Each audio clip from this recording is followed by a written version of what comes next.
La Mayenne est un terreau fertile pour la réalité virtuelle. L'une de ces jeunes pousses, à Laval, s'appelle Enozone. Spécialisée dans la 3D et la réalité augmentée, ces 6 salariés ont réussi à faire revivre le Laval d'autrefois. Vous allez comprendre pourquoi. La 3D interactive, c'est la base de métier qu'on essaye toujours d'étendre en la combinant avec d'autres technologies.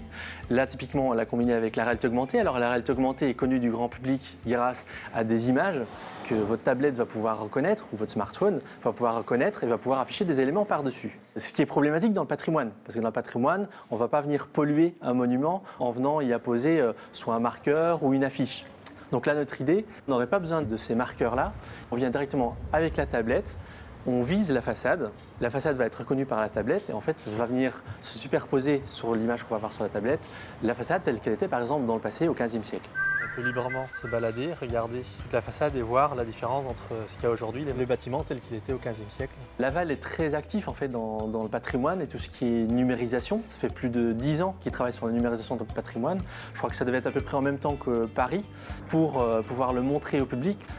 C'est un outil qui est utilisé du coup en tant que communication, mais c'est aussi un outil qui est utilisé par les services patrimoine en interne justement pour mieux travailler et comme ça regarder des bâtiments, voir à quoi ils ressemblaient dans le temps et accéder à des informations complémentaires et comme ça utiliser les nouvelles technologies en fait pour pouvoir découvrir le passé de sa ville. Et Enozone cherche à prouver que le virtuel est aussi accessible aux petites entreprises sans gros budget de recherche, que ce soit pour la mise en situation de produits ou pour des projets d'architecture.